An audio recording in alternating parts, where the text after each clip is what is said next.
তো মানুষকে গভীরভাবে ভাবায়, আল্লাহকে পাওয়ায়, আল্লাহর কাছে দোয়া করতে শেখায়, মানুষকে বোঝায় যে আল্লাহ ছাড়া কেউ নাই সাহায্য করার। তো যারা হকপন্থী হয় একাকিত্ব তাদের বরণ করতেই হয়, এটা মাথায় রেখে পথ চলতে হবে। ইব্রাহিম আলাইহিস সালাম পথ চলা শুরু করলেন। এবার কি হলো, তিনি কি বাসা থেকে বের হয়ে সেই এলাকা ওই নমরুদের দেশ ছেড়ে চলে গিয়েছিলেন? উত্তর না। প্রথমে তিনি চলে যান নাই, প্রথমে তিনি ওই সমাজেই থেকেছেন, থেকে দাওয়াত দেওয়ার চেষ্টা করেছেন। তিনি ওই সমাজেই থেকেছেন, থেকে দাওয়াত দেওয়ার চেষ্টা করেন, ঠিক মুহাম্মদ সাল্লাল্লাহু আলাইহি ওয়াসাল্লামের মতো। সমাজের মানুষ যখন নির্যাতন নিপীড়ন করছেন, তিনি কি শুরুতেই সমাজ ছেড়ে বের হয়ে চলে গেছেন? না, 13 বছর দাওয়াত দিয়েছেন। কত বছর? 13 বছর। তো ইব্রাহিম আলাইহিস সালাম সমাজের মানুষকে দাওয়াত দেন। কিভাবে দেন? কোরআনে এভাবে ভাষা আসছে। আমি সূরাগুলোর নাম বলে দিই, আপনারা চেক করে নিয়েন। সূরা আম্বিয়ার মধ্যে আসছে, সূরা সফফাতের মধ্যে আসছে, সূরা আনআমের মধ্যে আসছে।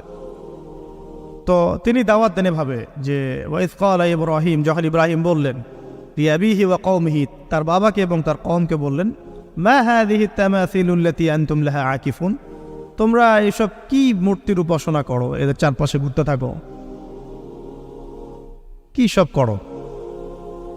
তো তারা বলে যে নাহনু বাল ওয়াজাদনা আবাআনা কাযালিকা ইয়াফআলুন, আমরা আমাদের বাপ দাদাদেরকে দেখেছি এইভাবেই করতে।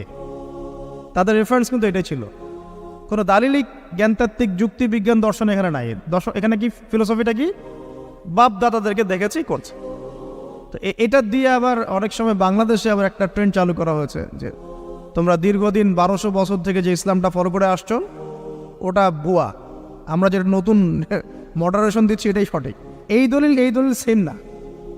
এখানে অমুসলিমদেরকে দাওয়াত দেওয়া হচ্ছে। অমুসলিমরা বলছে যে আমরা বাপ দাদাদেরকে দেখেছি যে তারা এইভাবেই মূর্তি পূজা করতো, আমরা তাই করি। এটার সাথে কি হানাফি মাযহাবকে মিলাবেন আপনি? হ্যাঁ, হানাফি মাযহাব বাপ দাদা থেকে চলে আসে, ভুয়া, নতুন যেটা দিচ্ছি এটাই সঠিক। আস্তাগফিরুল্লাহ। তো আমরা হাত চেঞ্জ করাটাকে এখন মনে করি হিন্দু থেকে মুসলমান হইলাম মনে হয়, হাত বদল করাটাকে মনে হয় যে হিন্দু থেকে মুসলমান হয়েছি মনে হয়। গভীরে ঢোকেন, ওলামায়ে কেরামদের মানে দার্সে গিয়ে বসে গভীরে ঢুকলে বুঝতে পারবেন যে ইসলামিক স্কুল অফ থটগুলা প্রত্যেকটারই ভিত্তি আছে, এগুলোর গভীর শেকড় আছে, ভিত্তি আছে। আল্লাহ, রাসূল এবং রাসূলের সাহাবীগণ, এই তিনটাকেই মানতে হবে। আপনি যদি বলেন যে আমি সাহাবীদেরকে মানি না, খালি আল্লাহ এবং রাসূলকে মানি, তাহলে আল্লাহকে রাসূলকে মানতে পারবেন না। সাহাবীদের